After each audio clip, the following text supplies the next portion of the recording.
నిజంగా రాష్ట్ర వ్యాప్తంగా చాలా రోజుల నుంచి అంటే 2024 డిసెంబర్ నుంచి ఎక్కువగా ప్రచారంలోకి వచ్చింది. అంటే రేపో మాపో కేటీఆర్ అరెస్ట్ కాబోతున్నాడు, అసలు బీఆర్ఎస్ శ్రేణుల్లో ఏమో జరగబోతుందని చెప్పేసి రకరకాలుగా మాట్లాడుతూ వస్తూ ఉన్నాం. దాదాపు 2 నెలల నుంచి, అంటే 2 నెలలన్నర, అంటే దాదాపు కాంగ్రెస్ పార్టీ అధికారంలోకి వచ్చినప్పటి నుంచి మనం మాట్లాడుతూ వస్తూనే ఉన్నాం.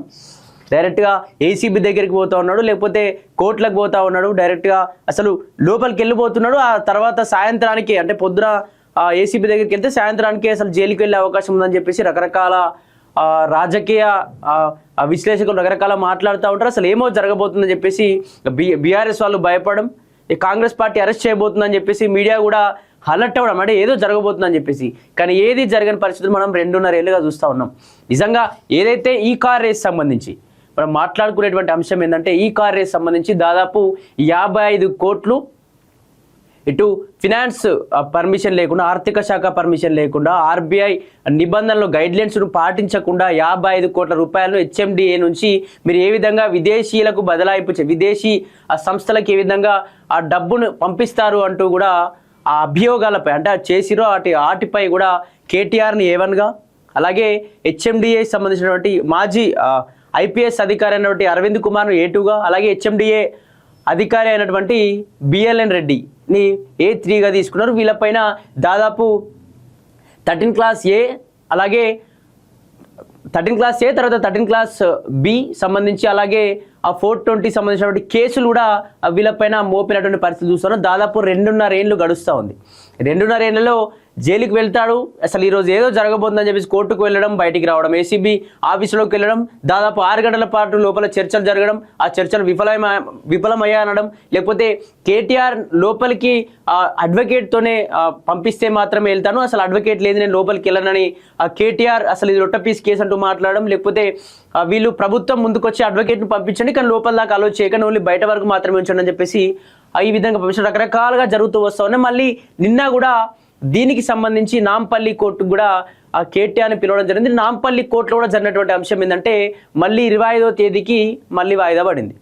అది అందరూ ఊహించినటువంటి ఆ సంఘటన. ఎందుకంటే వాయిదాల మీద వాయిదాలు నడుస్తున్నాయి తప్ప ఇది అసలు ఎటువంటి కొలిక్కి వచ్చినటువంటి పరిస్థితులు. 55 కోట్ల విషయంలో ఇంత జరుగుతూ ఉంటే, మరి కాళేశ్వరం విషయంలో లక్షల కోట్ల కుంభకోణం జరిగింది.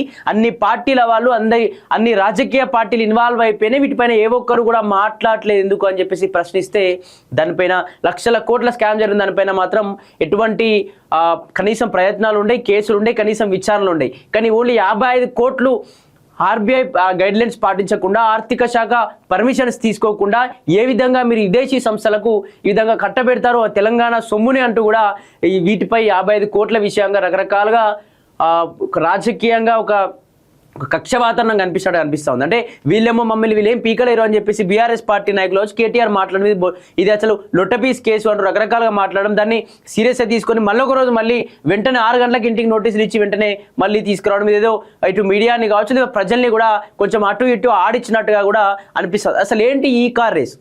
ఈ కార్ రేస్ సంబంధించి హైదరాబాద్లో అంటే హైదరాబాద్ను డెవలప్ చేస్తామని చెప్పేసి ఒక పెద్ద ఎత్తున చాలామంది సినీ ఆర్టిస్టులతో, అంటే చిరంజీవి లాంటి వాళ్ళు కావచ్చు, పెద్ద బాలీవుడ్ నటులు అందరితో కూడా అడ్వర్టైజ్మెంట్ చేపించారు. ఇక్కడ ఈ కార్ రేస్ మొదలు కాబోతుంది. అందరూ తెలంగాణను అభివృద్ధి చేయడం కోసమే ఈ కేటీఆర్ గారు ఇంత మంచి నిర్ణయాన్ని తీసుకున్నారు. చాలా సంతోషం. ఎవరైనా ఈ కార్ రేస్ చూడాలి అంటే పక్క దేశాలకు వెళ్ళాల్సి వస్తుంది. కానీ మన దేశంలో లేకపోవడంతో తెలంగాణలో పెట్టడం వల్ల తెలంగాణకు పెద్ద ఎత్తున కూడా పెట్టుబడులు వస్తాయి, అలాగే అభివృద్ధి దిశ కూడా ముందడుగు వేస్తుంది. కానీ టీఆర్ఎస్ హయాంలో చాలా మంచి పని చేస్తుందని చెప్పి చాలామంది ఆ సినీ ఆర్టిస్టులు కావచ్చు, చాలామంది బాలీవుడ్ నటులు కావచ్చు, చాలామంది వచ్చి ఇక్కడ మాట్లాడి అడ్వర్టైజ్మెంట్లు ఇచ్చారు. దాని తర్వాత ఈ కార్ రేస్ ఎక్కడి నుంచి అంటే ఎన్టీఆర్ గార్డెన్స్ నుంచి కొత్త సెక్రటేరియట్ ఆ మధ్యలో 2.8 కిలోమీటర్స్ ఆ చొప్పున దీన్ని ఏర్పాటు చేసి దాదాపు కొన్ని రోజుల పాటు నడిపించినటువంటి క్రమంలో చాలామందికి, అంటే అక్కడ ఉన్నటువంటి ఏదైతే ఆ మెయిన్ రోడ్స్ ఉంటాయో అవన్నీ కూడా క్లోజ్ చేసి ట్రాఫిక్ ఆంక్షలు విధించారు. ఎందుకంటే చాలా మంది చూడడానికి జనాలు వస్తూ ఉంటారు కాబట్టి కొంతమంది టికెట్స్ పెట్టిరు. టికెట్స్ కొనలేని పేదలందరికీ కూడా ఉచితంగా చూపెట్టేటువంటి ప్రయత్నం జరిగింది. ఆ రోజుల్లో ఈ కార్ రేస్ వచ్చింది. అసలు తెలంగాణ దశనే మారబోతోంది, తెలంగాణ అభివృద్ధి వైపుగా దూసుకుపోతుందని చెప్పేసి రకరకాలుగా మాట్లాడుతూ వచ్చినట్టు ప్రతిపక్షాలు కూడా, ప్రతిపక్షంలో అప్పుడు కాంగ్రెస్ పార్టీ ఉండి కూడా అది అభివృద్ధి దిశగా దూసుకుపోతుందని చెప్పేసి కాంగ్రెస్ పార్టీ కూడా మాట్లాడిన తర్వాత మళ్ళీ అధికారంలోకి వచ్చిన తర్వాత లేదు, ఇందులో కుంభకోణం జరిగింది, భారీ కుంభకోణం. ఏదైతే దీనికి సంబంధించి కావాలనే సొమ్మును సొంతగా వాడుకున్నారు, ఇష్టానురీతిగా ఆర్బీఐ పర్మిషన్స్ లేకుండా 55 కోట్ల రూపాయలు విదేశీయులకు ఏ విధంగా కట్టబెడతారు అంటూ కూడా ఆ ఆరోపణలు, అంటే దాదాపు బీఆర్ఎస్ పార్టీ కావచ్చు చాలామంది ఆరోపణలు మాత్రమే అంటూ ఉన్నారు. కానీ నిజాలు అని చెప్పేసి ఎటువంటి ఆధారాలు కాంగ్రెస్ పార్టీ బయట పెట్టట్లేదు అంటూ కూడా ఇక్కడ బీఆర్ఎస్ పార్టీ నాయకులు అయితే మాట్లాడుతూ వస్తున్న పరిస్థితి చూస్తూ ఉన్నాం.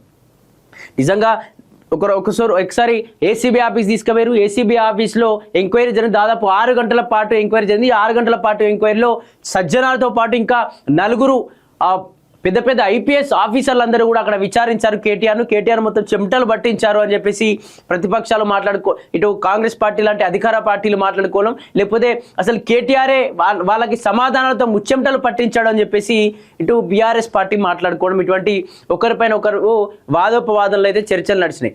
తర్వాత ఏదైతే ఈ కాళేశ్వరం కావచ్చు దీనికి సంబంధించి వీటిపైన ఇటు ఈటల రాజేందర్ను పిలిచిరు.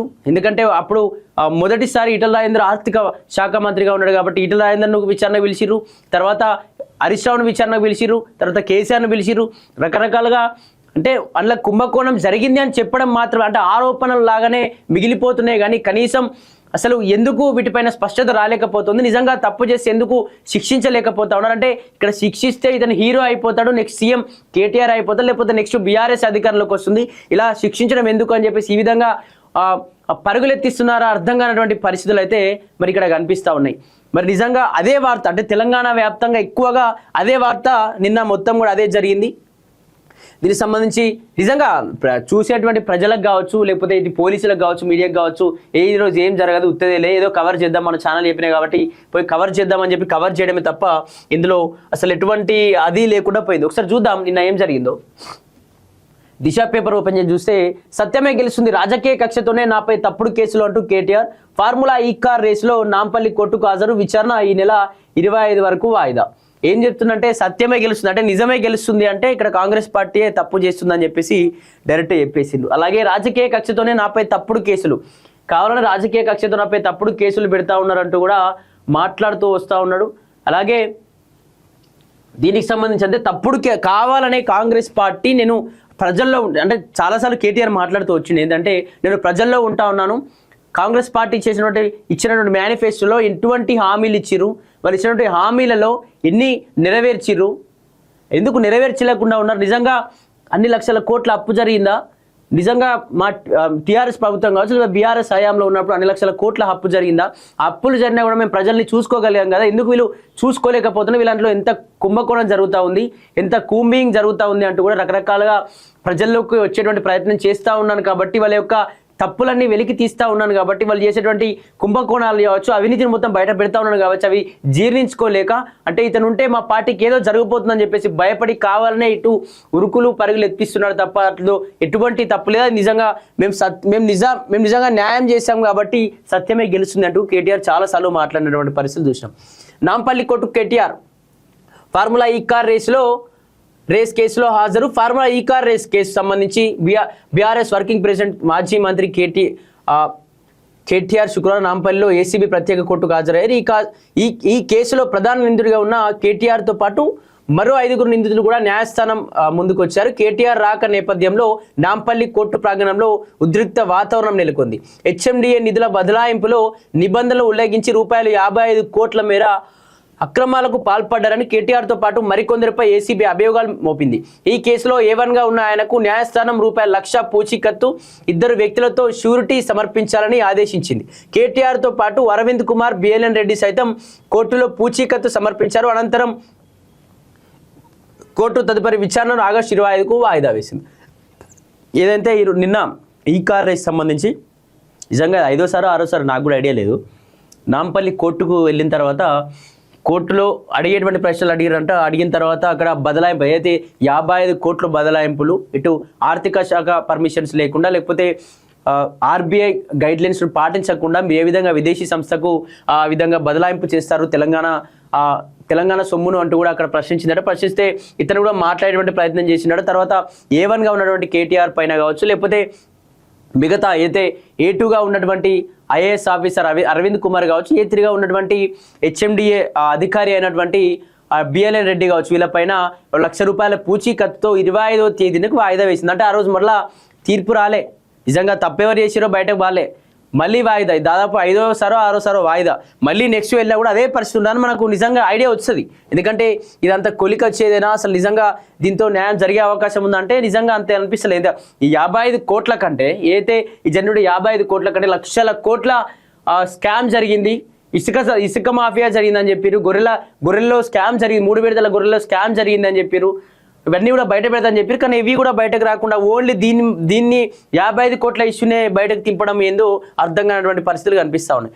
అలాగే కేటీఆర్ మాట్లాడుతూ రాజకీయ కక్షతోనే తప్పుడు కేసులు ప్రజల తరపున తాము చేసే పోరాటాన్ని ఆపలేవని, అంతిమంగా సత్యమే గెలుస్తుందని మాజీ మంత్రి కేటీఆర్ స్పష్టం చేశారు.